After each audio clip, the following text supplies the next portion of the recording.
Bien, damos gracias a Dios esta mañana, por favor. Padre, te damos gracias porque nos tienes como iglesia reunidos, nos tienes en tus manos, nos tienes tan cuidados, Señor, nos tienes tan consentidos y hemos sido privilegiados por la bendita sangre de tu Hijo que nos ha salvado, que nos ha limpiado, que nos ha comprado, Señor, para ti. Hoy nos llamas tus hijos, hoy somos tu pueblo, seguros de ello, tu familia. Bendito seas, Señor, por eso. Te pedimos perdón por nuestros pecados, te pedimos que alimentes este Santo Espíritu que has puesto en nosotros y que por medio de él, Señor, tengamos mejor entendimiento de ti, te conozcamos mejor y en particular con estas clases sepamos un poco mejor de cómo hacer y cómo te place y en qué orden debemos actuar para vivir de acuerdo como a ti te gusta, Señor, a tu personalidad, a tu manera de ser, a tu imagen. Sé con nosotros, con todos nuestros hermanos, donde quiera que se encuentren. Y gózate con los corazones sinceramente dedicados a ti, especialmente en este tu día, Señor. Te lo pedimos en nombre de Cristo Jesús. Amén. Les invito a que vean sus hojas del día de hoy. Ya en esta parte del capítulo 9, estamos viendo el proceso de Mateo y nos lleva el proceso. Si seguimos las palabras, las instrucciones textuales del Señor Jesús para resolver los conflictos, tenemos que llegar a este punto en el caso en que no se resuelvan en una primera instancia. Ya comprendimos que de no ser de importancia dejamos pasar el problema, después si es necesario hablarlo, lo hablamos con el hermano porque es un problema ya delicado. Si no se puede resolver persona a persona, se piensa en buscar una tercera persona o un externo que venga a ayudarnos, que es en realidad el invitado a ver, que nos vea desde afuera el problema y que nos ayude a resolverlo. Decíamos que si aún así no hay resultado, no se resuelve, decíamos en el paso 4, cuando ya vimos persona a persona, un intermediario, no funcionó, entonces el paso 4 era ir a la iglesia. Ir a la iglesia no representaba forzosamente esperarlo a que llegue y en cuanto llegue pasarlo al frente y hablar de su problema o de su pecado, sino todo lo contrario. Primero a discreción con los líderes, analizar el problema, hacerle ver que es parte, él es parte de una comunidad en Cristo a la cual tiene que rendir cuentas. Y por eso decíamos que desde que entramos a una iglesia y queremos ser parte de ella, estamos comprendiendo y estamos otorgándole toda estamos en toda voluntad a la credibilidad y la fe de que es un pueblo de Dios y que hay autoridad de Dios en la iglesia. Así es que es necesario que el que está en pecado se rinda ante las autoridades de la iglesia. El quinto paso es el que vamos a ver hoy. Ya cuando pasó todas esas etapas y aún que se habló con él, que los líderes de la iglesia hablaron con él, la persona continúa en su postura, o sea, en su pecado. De eso se trata. No es que si cometió algo accidentalmente, no es que sea inocente, es de alguien que persiste en su pecado.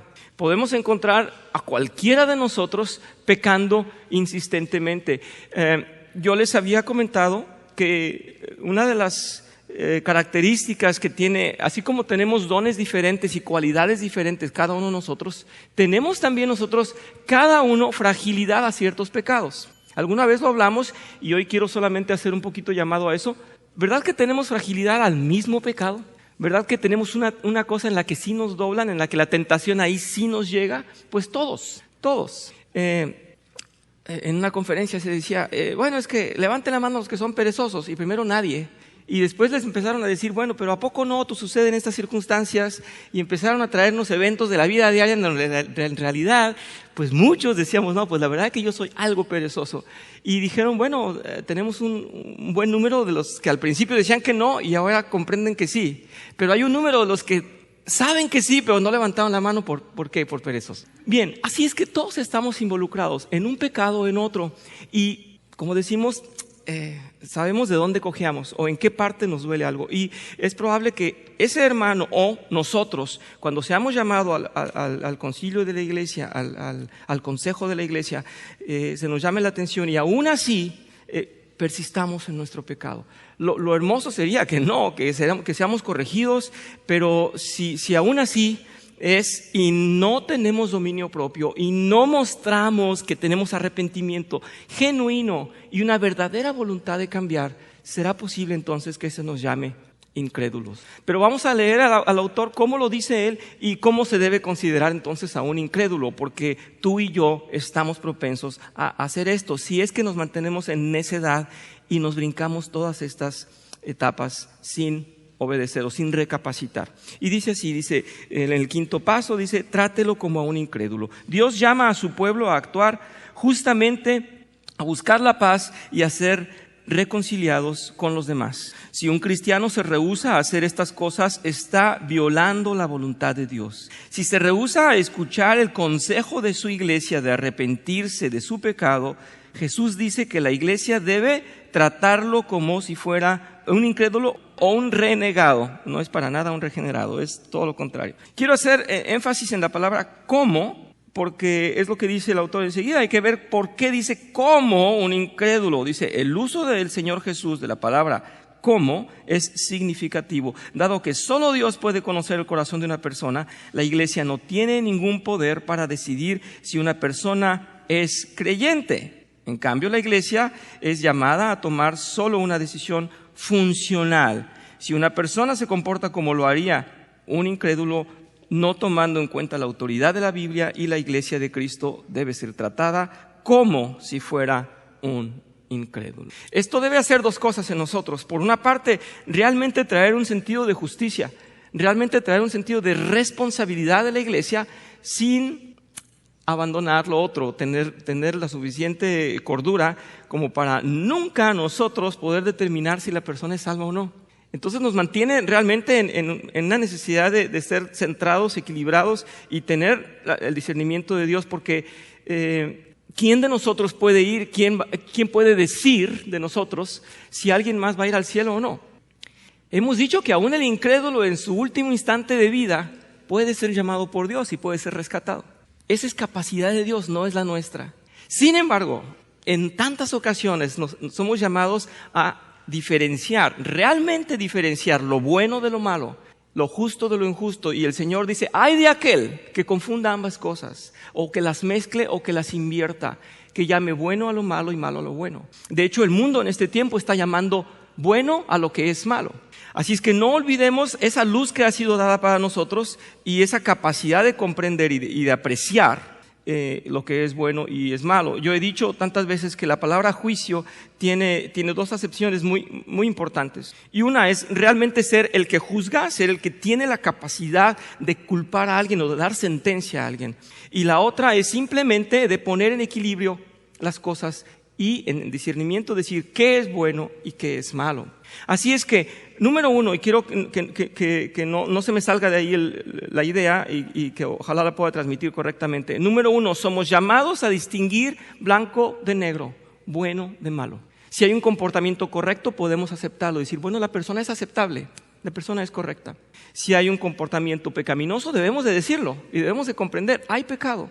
Y el autor está haciendo un llamado muy serio a las iglesias y está diciendo, hay muchas iglesias que no lo toman en serio, que dicen, bueno, es un pecado, pues es cosa de él. Yo predico, yo ofrezco esta iglesia que está en servicio, me ocupo de ella y el que quiera pecar es su problema. Esa es la postura de muchísimos pastores. Y es que es verdad, en Apocalipsis, ¿qué dice? Tengo contra ti, les dice a las iglesias, no hiciste esto, no llamaste la atención, no pusiste cuidado en el pecado que había en tu iglesia. Así es que sí es cierto, hay muchos pastores, muchas iglesias que no creen o temen, o no sé cuál sea su razón, pero yo creo que no quieren involucrarse con el problema humano, con la circunstancia de hablar con la persona y realmente traerlo a juicio. ¿Por qué? Pues por muchas razones. A lo mejor socialmente es una persona muy bien vista y no quieren que salga de la iglesia o no quiere quedar mal no sé, habrá tantas razones, pero todas ellas malas, porque por una parte es necesario que se reprenda a la persona, que se sigan los pasos y que se le trate como un incrédulo. ¿Por qué? Porque no sabemos si después de 3 veces que salga y entre y salga y entre pueda convertirse, o que vaya a otra iglesia y se convierta ya realmente y que realmente dé frutos, es decir, muestras de un real convertido. No sabemos en qué momento. Lo que sí es necesario que pase por ese filtro, que pase por amonestación, que pase por una llamada de atención, es absolutamente necesario. Vamos a ver, por favor, en Primera de Samuel dice, no te dejes impresionar por su apariencia ni por su estatura, pues yo lo he rechazado. La gente se fija en las apariencias, yo me fijo en el corazón. Y esto es porque Samuel debía otorgar unción y no era a cualquiera. Se dice que Samuel vio a uno grandote y dijo, este debe ser un judío indicado para recibir la unción de Dios. Y dijo el Señor, no te dejes guiar por las apariencias. El método dice, en otras palabras, la iglesia no debería hacer de cuenta que está todo bien con personas que dicen ser cristianas, pero se rehúsan a escuchar a Dios cuando habla a través de la Biblia y la iglesia. Tratar como incrédulas a personas que no quieren arrepentirse a veces es la única forma de ayudarlas a entender la seriedad de su pecado. Esto puede lograrse retirándoles varios privilegios de ser miembros, como la comunión, el cargo en la iglesia o enseñar, y podría culminar con revocar su condición de miembro por completo si persisten en no querer arrepentirse de su pecado. Y tuvimos 2 casos verdaderamente latentes, verdaderamente visibles de personas que abrazaban su pecado, en este caso era la homosexualidad, y decían, pero es que la Biblia dice que Dios así me ama tal como soy. Y sería nuestro pecado decirle, pues ven cuando quieras, estás bien, si así estás a gusto, estás muy bien. Eso caería sobre nosotros como líderes de iglesia o como iglesia, como a todos, nos caería la culpa si no le llamamos la atención. ¿Qué haría Cristo? En realidad él diría, bueno, te amo tanto que te voy a dejar ahí en tu pecado. Cristo fue por aquellos y se sentó con ellos y los abrazó y estuvo hablando con ellos y les dijo, no, está bien, yo tengo vida eterna, tienes que venir a mí, no buscar lo que está en el mundo porque ahí estás perdido. Así es que lo que sí tuvimos que decir, al menos en mi caso, yo sí hablé con uno de ellos y le dije, es que Dios te quiere transformar y es que a todos aquí nos va a cambiar. A todos, eres bienvenido, pero tienes que lidiar con eso y no pecar. Y ese es igual para todos. Claro, a veces se nos hace escandaloso en rango en el ámbito de la sexualidad, porque es muy visible. Tal vez en la conciencia de ustedes pasa lo mismo que conmigo. Yo puedo ver una persona que tiene problemas sexuales en el sentido de que hace un culto al cuerpo, un culto a lo sensorial, ¿verdad? Hace en realidad adornos de su cuerpo de tal manera que él quiere por todos los medios que sea su cuerpo el que te llama la atención, que sea su cuerpo, su manera de vestir la que te seduce, no quién es, no qué sabe, no qué hace, no su esencia, no en realidad su persona en el alma. Quiere seducirte su cuerpo, su imagen, su moda, su apariencia. Así es que muchas veces les brota esta seducción y es muy visible.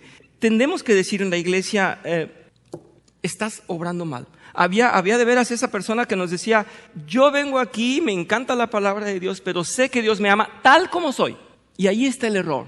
Dios te ama porque Él conoce en realidad su propósito y en realidad tiene tu alma apartada, sí, pero quiere transformar totalmente y que mueras a tu carne. La quiere matar todita a tu carne, como la de ustedes y la mía. Quiere totalmente que venzamos a la carne. Todos los deseos de la carne que son pecaminosos, tenemos que morir a ellos. No es que me ama como soy y me va a preservar tal como soy. No es así. Te ama, pero te va a transformar totalmente. Y va a llegar el momento en que vas a decir, qué bueno, porque mi carne me estaba matando y no me daba cuenta. Y eso es. Así es que cuando el pastor de la iglesia y el consejo de la iglesia decide hablar con alguien para transformarlo y para invitarlo a no pecar, tienen que tener un juicio muy amplio y poder decir, ¿la persona está intentando, está luchando o está en necedad? Si está en necedad, no comprende, ha pasado tiempo, no se endereza, tenemos que decirle, es que no podemos, tienes que recapacitar, o estás con Cristo o no estás. Tiene que llegar a ese punto. Dice, pero tratar a otros como incrédulos también significa que aprovechemos cada oportunidad para evangelizarlos. Les recordamos vez tras vez las buenas nuevas de salvación a través de Jesucristo. Los instamos a recibir su perdón, arrepintiéndose y volviéndose de su pecado. Si están comportándose de una manera que altera la paz de la iglesia, podría ser apropiado excluirlos del predio de la iglesia. En caso contrario, debemos recibirlos en el culto dominical como hacemos con los incrédulos. Voy a poner una imagen en ustedes. Estaba escuchando yo acerca de la delincuencia, este gran problema que está creciendo cada vez más en nuestro país, y se decía que los delitos menores, y muchos de ellos son graves, pero los delitos menores, o por la edad de los delincuentes, simplemente entraban y volvían a salir. Entraban, se les presentaba algunos cargos, se les liberaba de cargos a veces hasta por una falta de ortografía y vuelven a salir. Y a esto le llaman la puerta giratoria. ¿Han escuchado esto en los reportajes de la delincuencia? Era la puerta giratoria, porque era como esas puertas que están girando, en las que uno empuja y ya cuando está adentro deja de empujar porque ya entró. Pues así le llaman a esto a nivel ahora de lo jurídico, le llaman la puerta giratoria. Los delincuentes entran y apenas entran y vuelven a salir. Así es que nosotros no podemos permitir que eso pase. Es decir, queremos que un incrédulo y que representa problema, que es verdaderamente un conflicto para la iglesia y que está en su necedad, realmente salga. Si va a volver a entrar, va a entrar desde cero, se le va a predicar, se le va a decir bienvenido, pero tienes que saber que estás realmente intentando, según nosotros y según estás manifestando, ser parte del pueblo de Dios. Compórtate como tal.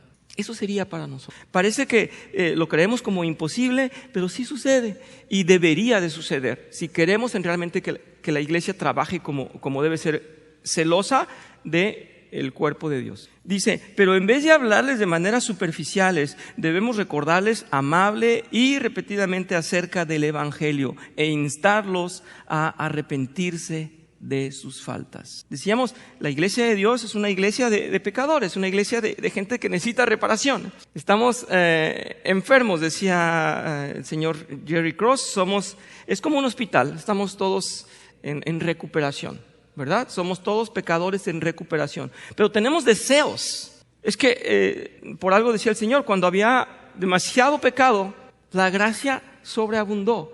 O sea que la gracia fue mucho más grande que el pecado. Todos y por cualquier pecado podemos ser perdonados. Esa es una bendición. Eso no lo podemos comprender nosotros con nuestro entendimiento tan pequeño, pero Dios sí. Sin embargo, debe manifestarse un auténtico deseo de cambiar y sobre todo un arrepentimiento que nos esté matando, que esté torturando nuestra carne. Porque así vivimos los cristianos. No es esa comodidad de yo peco, voy a la iglesia y sigo pecando, y voy a la iglesia y sigo pecando. Eso no existe para Dios. El cristiano carnal, ¿han escuchado de eso? El cristiano carnal, pues es todo un tema. Ya Manuel nos podría dar una cátedra de todo esto, porque el pecado, el cristiano carnal no debe existir. El cristiano está matando su carne, torturando su carne, porque viene a reprimir su pecado. A eso venimos. Y decían unos amigos, no, es que a mí me encanta, ¿recuerdan que les comentaba? Me encanta la combinación entre Reiki, el culto a los ángeles, y los domingos voy con ustedes. Y yo le dije, me gustaría sinceramente que lo pienses, porque no deberías venir entonces. Y lo tuve que decir, y ya no son mis amigos. Bueno, pues eso me costó. Sin embargo, la responsabilidad sería conmigo mismo y decir qué estoy haciendo y si tengo comodidad en algún pecado para poder decir, sirvo a la iglesia y estoy en mi pecado. Eso sería gravísimo, pero al menos queremos entender una cosa. ¿Estamos aquí arrepentidos de nuestra carne? Sí. Y queremos que el Señor cada vez nos haga arrepentirnos más de todo aquello que no comprendemos que hay en nuestra carne. Vamos a ver, en 1 Corintios, el apóstol Pablo está hablando, en capítulo 5, del 1 al 13, dice, tratándose de esto, de cómo expulsar a alguien que está en pecado. Y realmente lo dice así. Ya lo leímos en el capítulo pasado, pero quiere que lo recordemos. Vamos a leer y vamos a descubrir. Dice, es ya del dominio público que hay entre ustedes un caso de inmoralidad sexual que ni siquiera entre los paganos se tolera. A saber, o sea, que uno de ustedes tiene por mujer a la esposa de su padre y de eso se sienten orgullosos. ¿No deberían más bien haber lamentado lo sucedido y expulsarlo de entre ustedes al que hizo tal cosa? Yo por mi parte, aunque no estoy físicamente entre ustedes, sí estoy presente en espíritu y ya he juzgado, como si estuviera presente al que cometió ese pecado. Cuando se reúnan en el nombre de nuestro Señor Jesús y con su poder yo los acompañe en espíritu, entreguen a este hombre a Satanás para destrucción de su naturaleza pecaminosa, a fin de que su espíritu sea salvo en el día del Señor. Vean lo importante de esto. Hacen mal en jactarse, ¿no se dan cuenta de que un poco de levadura hace fermentar toda la masa? Desháganse de la vieja levadura para que sean masa nueva, panes sin levadura como lo son en realidad, porque Cristo, nuestro Cordero Pascual, ya ha sido sacrificado. Adelante en el versículo 8 dice, así que celebremos nuestra Pascua no con la vieja levadura, que es la malicia y la perversidad, sino con pan sin levadura, que es la sinceridad y la verdad. Por carta ya les he dicho que no se relacionen con personas inmorales. Por supuesto, no me refería a la gente inmoral de este mundo, ni a los avaros, estafadores o idólatras. En tal caso, tendrían ustedes que salirse de este mundo. Y esto lo habíamos ya leído, este fragmento. Pero en esta carta quiero aclararles que no deben relacionarse con nadie que llamándose hermano, y por eso está hablando precisamente del cuerpo de Dios, que llamándose hermano sea inmoral o avaro, idólatra, calumniador, borracho o estafador. Con tal persona ni siquiera deben juntarse para comer. ¿Acaso me toca a mí juzgar a los de afuera? ¿No son ustedes los que deben juzgar a los de adentro? Dios juzgará a los de afuera. Expulsen al malvado de entre ustedes. Es indispensable. Así es que el llamado es para la iglesia con los de la iglesia. Está diciendo que no permitamos el pecado y está haciendo acento. Dejémoslo que salga del cuerpo de Dios, porque está estorbando, está realmente dañando, y esa levadura va a crecer. Esa levadura es el pecado, y en este simbolismo que desde el Antiguo Testamento el Señor trae del pan sin levadura, lo está aplicando, y esto es el Nuevo Testamento. Está hablando el apóstol Pablo de esto, está hablando de esto porque es necesario limpiar el pecado en la iglesia, aunque nos duela y aunque sea nuestro hermano, y más si es cada uno de nosotros. Se divorció de su marido. Ella era directora de la alabanza. Desde chicas estamos en coros y demás. Ella llegó a ser directora de alabanza de su iglesia, se casó con un hermano de su iglesia y se peleaban mucho, se aventaban cosas. Bueno, un matrimonio bellísimo. Se divorciaron y a mi amiga la sacaron de la iglesia, y el hermano está como diácono dentro de la iglesia. A ella le quitaron su cargo musical, no puede ni siquiera pisar la iglesia, la corrieron. Ya no es directora del coro, por supuesto, que había sido por años directora del coro.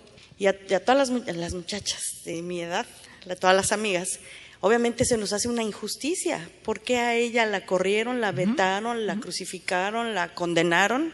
Y el hermano sigue ministrando y el hermano sigue siendo diácono en la iglesia. Está pasando. Hablé con mi amiga hace un par de días. Bueno, se nos hace justo, pero de paso oremos por ella. Alejandra se llama. Muy bien, gracias. Sí, entonces era de esas parejas inseparables, que cuando se pelean nadie los puede separar. Sí, yo conozco eso. Sí, yo conozco eso. En realidad, aquí hay una cosa muy importante. Obviamente no se puede estar a favor de ninguno de los dos, porque es un conflicto que se debe conocer a fondo ambas posturas. Sin embargo, hay una cosa: si el asunto fue revisado por la iglesia tendrá razones para mantener a un diácono y no mantener a la otra persona. La autoridad de la iglesia debe tener las razones. Si lo grave sería que sin atención, sin ningún cuidado, sin ninguna supervisión, simplemente ella se hubiera ido o los dos. Bueno, sí. Sin embargo, no conocemos el punto. Esperemos que no sea una injusticia o una falta de responsabilidad del consejo de la iglesia, ¿verdad? Muchas gracias por esa aportación, porque cada testimonio nos aporta. Muy bien, si no hay manos levantadas, quiero continuar con Corintios. En este caso es en el segundo libro de Corintios, capítulo 2, versículos del 5 al 11. Dice nuevamente el apóstol Pablo, pero ahora quiere que hagamos un contraste. El autor ha tomado esta otra cita para que comprendamos, por un lado, la necesidad realmente de echar a alguien cuando es tan dañino, pero por su propio bien, para que su cuerpo se salga de la iglesia y salve su espíritu. Pero en 2 de Corintios nos dice esto.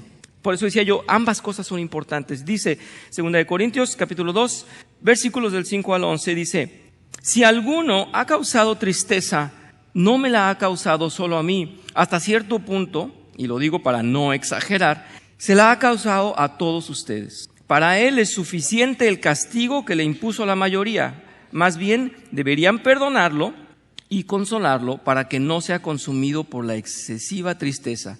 Por eso les ruego que reafirmen su amor hacia él. Con este propósito les escribí para ver si pasan la prueba de la completa obediencia.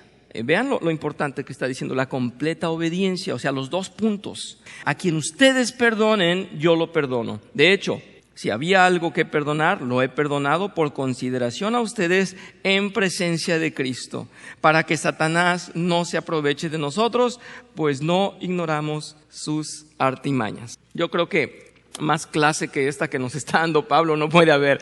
Está clarísimo. Por favor, reúnan los 2 puntos porque es importantísimo. 1, hay que tener el mayor cuidado en que la iglesia no se contamine, que no nos estemos doblando todos a pecado, que no por complacer a uno, como decía Lupita, muy importante Lupita, gracias, por quedar bien con los hermanos, no queremos lastimar a aquel que evidentemente está en pecado, evidentemente está en necesidad, se le ha hablado y no se corrige, se le ha llevado a testigos y no se corrige. Es necesario que él salga de la iglesia y ser tratado cuando venga, si vuelve a venir, porque tiene que haber un tiempo de recapacitación y entonces decirle, te hemos perdonado, pero se te va a compartir el evangelio, no peques más. Lo mismo que se nos ha dicho a cada uno de nosotros y que tenemos que repetirnos cada día. Por eso decía el hermano Manuel en su sermón de hace, no sé, varios meses o en estos meses recientes, es que el evangelio es para el que ya se convirtió y para el que tiene años convertido y para el que leyó la Biblia 5 veces. El evangelio es cada día para nosotros. Te perdono, te amo, eres parte del reino de Dios. No peques más. Y otra vez, te perdono, pero no peques más. Así es que ese hermano debe ser bienvenido después de que ha sido realmente pasado por el concilio de la iglesia y expulsado. ¿Quieres de Cristo? Bienvenido otra vez. Empiezas desde cero, te vamos a predicar el evangelio.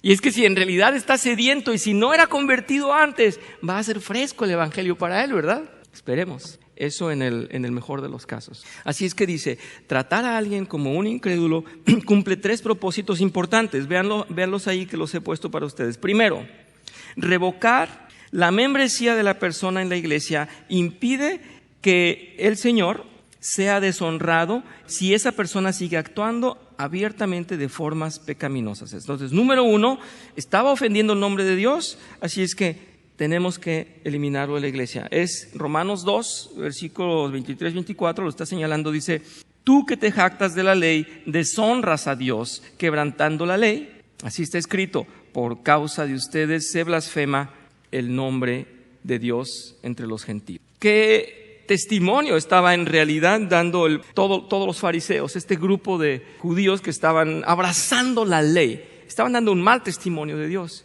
Por nadie podían ser amados porque eran realmente en exceso religiosos. Así es que nos está llamando a decir, aquel que está deshonrando a Dios en cualquiera de las maneras, este es un ejemplo, pero en cualquiera de las maneras que esté deshonrando el nombre de Dios y su imagen, debería ser revocado de la iglesia porque no está dando en realidad la esencia de lo que Dios es. El segundo de los pasos para tratar a alguien como incrédulo o que se están cumpliendo al tratarlo como incrédulo es que otros creyentes están protegidos de ser descarriados por un mal ejemplo o un comportamiento divisivo, como nos citaba Lupita. En realidad, esa persona estaría haciendo daño a la iglesia. Veamos en Romanos 16, versículo 17, les ruego, hermanos, que se cuiden de los que causan divisiones y dificultades y van en contra de lo que a ustedes se les ha enseñado. Apártense de ellos. Así es que, por bien de Dios, por bien del nombre de Dios, y número 2, por bien de la iglesia, por la salud de la iglesia. Una cita más para este segundo punto en 1 Corintios capítulo 5 versículos del 4 al 6. Cuando se reúnen en el nombre de nuestro Señor Jesucristo, pues ya lo leímos, es el que nos acaba de decir el apóstol Pablo, dice, entreguen a este nombre a Satanás para destrucción de su naturaleza pecaminosa, ¿sí? O de su carne, a fin de que su espíritu sea salvo en el día del Señor. Hacen mal en jactarse, no se dan cuenta de que un poco de levadura hace fermentar toda la masa. Eso sería si un pastor o el consejo de la iglesia, es decir, el cuerpo de los ancianos y los diáconos, ven un pecado serio y dicen, bueno, pero es uno, pues hay que dejarlo. No, ese uno nos va a destruir todo, porque sería lo que simbólicamente se está diciendo, la levadura que va a fermentar toda la masa. El tercer punto que surge de tratar a alguien como incrédulo, dice, tratar a otra persona como incrédula podría ayudar a la persona rebelde a darse cuenta de la seriedad de su pecado, alejarse de él y ser restaurada a Dios. Dice, este tercer propósito vale la pena ser repetido. La intención de tratar a otros como incrédulos no es causarles daño, sino más bien ayudarlos a ver la seriedad de su pecado y su necesidad de arrepentimiento. Jesús amaba a las personas atrapadas en el pecado lo suficientemente como para advertirles acerca de su condición pecaminosa y sus consecuencias y para instarlas a arrepentirse. La iglesia no debería hacer menos que eso. Y me viene a la mente que en algún momento tuvimos que dar disciplina a uno de los jóvenes, cuando yo me encargaba de ellos, y tuvo una asignación o unas tareas que hacer, y se le prohibió cantar por algún tiempo en la alabanza, y algunos detalles que fueron necesarios para que él comprendiera que había que realmente recapacitar. Pero después pecó otro, de diferente manera, en diferentes circunstancias, y no se le dio tanto castigo o tantas tareas, y entonces los demás se molestaron, y hasta al pastor y a mí nos llamaron a junta porque estaban inconformes. ¿Pero por qué a él no se le dice y se le prohíbe que venga por un mes? Y el pastor y yo habíamos analizado la situación. El joven no era atendido por su familia, no tenía amigos, y era su único lugar donde podía reunirse. Entonces el castigo no era que se alejara, sino al contrario, tenerlo aquí y ponerlo a hacer ciertas tareas de lectura conmigo, etcétera, pero de ninguna manera podíamos dejarlo que se nos fuera, porque se iba a perder. Era muy, muy posible que se perdiera. Y tenía debilidades y se nos iba a ir. Le habíamos dicho con el pastor, no le vamos a cargar la mano, pero tenemos que retenerlo. De cualquier manera, hablar con él, pero retenerlo. Y los demás estaban inconformes. Pero es que, ¿por qué no se le da el mismo castigo? Y nos está diciendo aquí, es que no es un castigo en sí. ¿Quién va a castigar? El que castiga es Dios. Lo que estamos haciendo es una estrategia para que no contamine a los demás, para separarlos. En este caso, él necesitaba que no lo soltáramos. Es nada más una aclaración, porque puede decirse, a uno sí se le castiga, a otro no se le castiga. Probablemente, hermana, no sé si sea el caso, probablemente, hermana Paola, pudiera ser que en el caso que nos mencionó usted, el consejo de la iglesia haya dicho, es mejor que estén separados, pero retener a uno que nos interesa hablar con él, y él sí está arrepentido, él sí quiere tratar, bueno, uno a una iglesia, otro a otra iglesia. No lo sé, solamente estoy suponiendo, porque en realidad lo que hacemos en las iglesias no es castigar nosotros, pero es cuidar esto, es cuidar el cuerpo de la iglesia. Por eso se tienen que separar y mantenerse ahí. Ese es un punto que hay que comprender.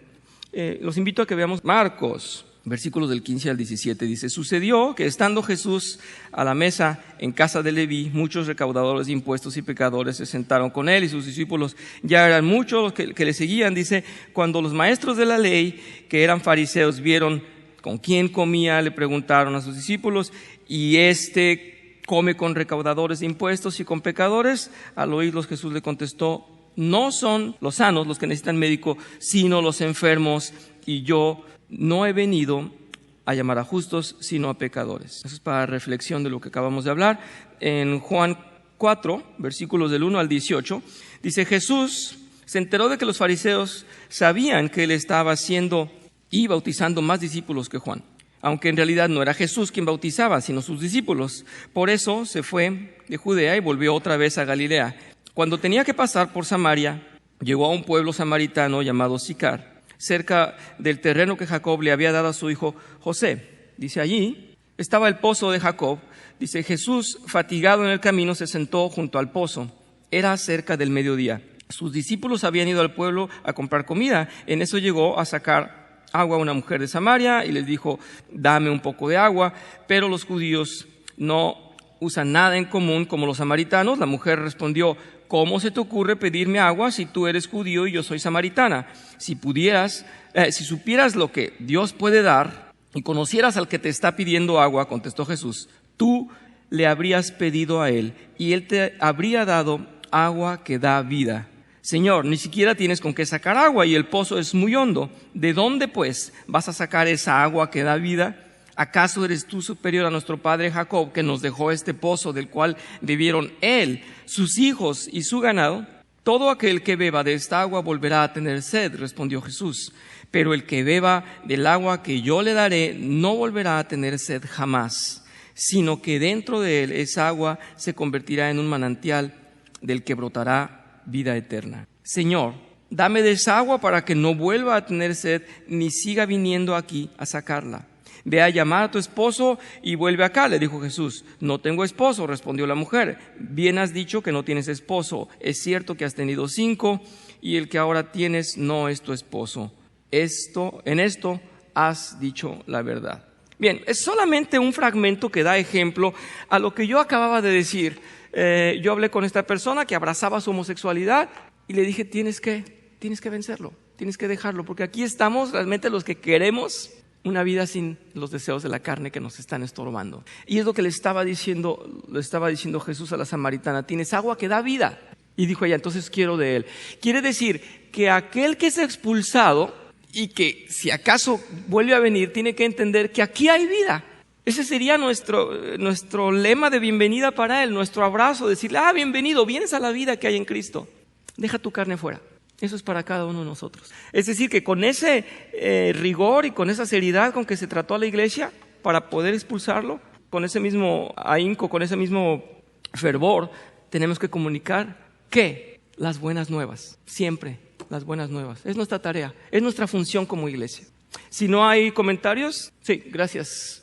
Fíjate que el problema del pecado no es como que te dé gripa, sino que el pecado ya está dentro de nosotros. En consecuencia, pues en ese caso todos estamos contaminados por herencia, por esto, y el pecado es recurrente y el tentador es persistente. En consecuencia, sí necesitamos estar alertas a esta situación, ya que pues la tentación, el deseo y la caída es constante, y necesitamos estar pues en constante vigilancia con respecto a esta situación, porque tenemos una condición que es caída.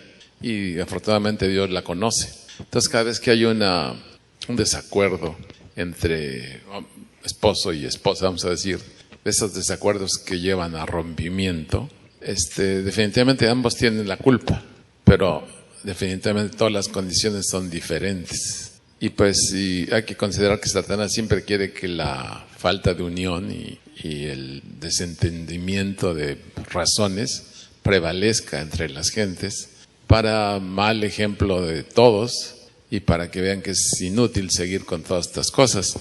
Sin embargo, Dios quiere restauración para todas las situaciones. Y sí, definitivamente cuando alguien está arrepentido, pues el que lo perdone es Dios. Y la iglesia tiene que estar absolutamente consciente de esto y, como decías, vigilar qué se puede hacer para reforzar esta posición que Dios tiene.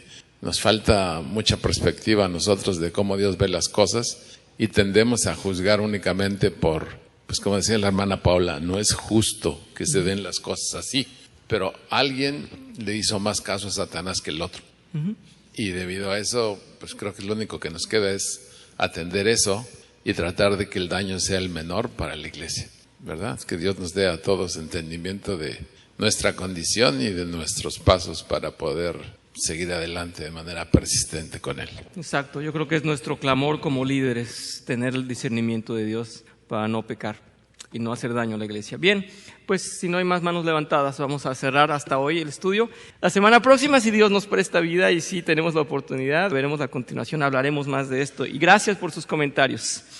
Padre Santo, gracias porque nos llamas la atención, nos llamas realmente a ser mejores en nuestra iglesia, vigilantes de nosotros mismos, de nuestros hermanos, a que todos, no solamente dirigentes o el consejo de la iglesia, todos pongamos atención y veamos donde hay un pecado que nos está lastimando, que está haciendo probablemente esa levadura que va a dañar a toda la iglesia.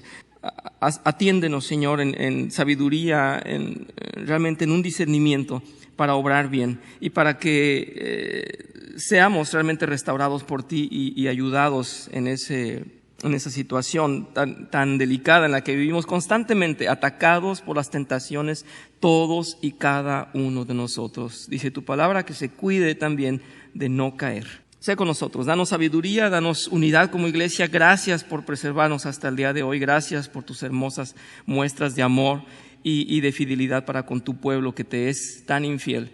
Bendito seas, que sea honrado tu santo nombre, Señor, en el nombre de Cristo Jesús. Amén.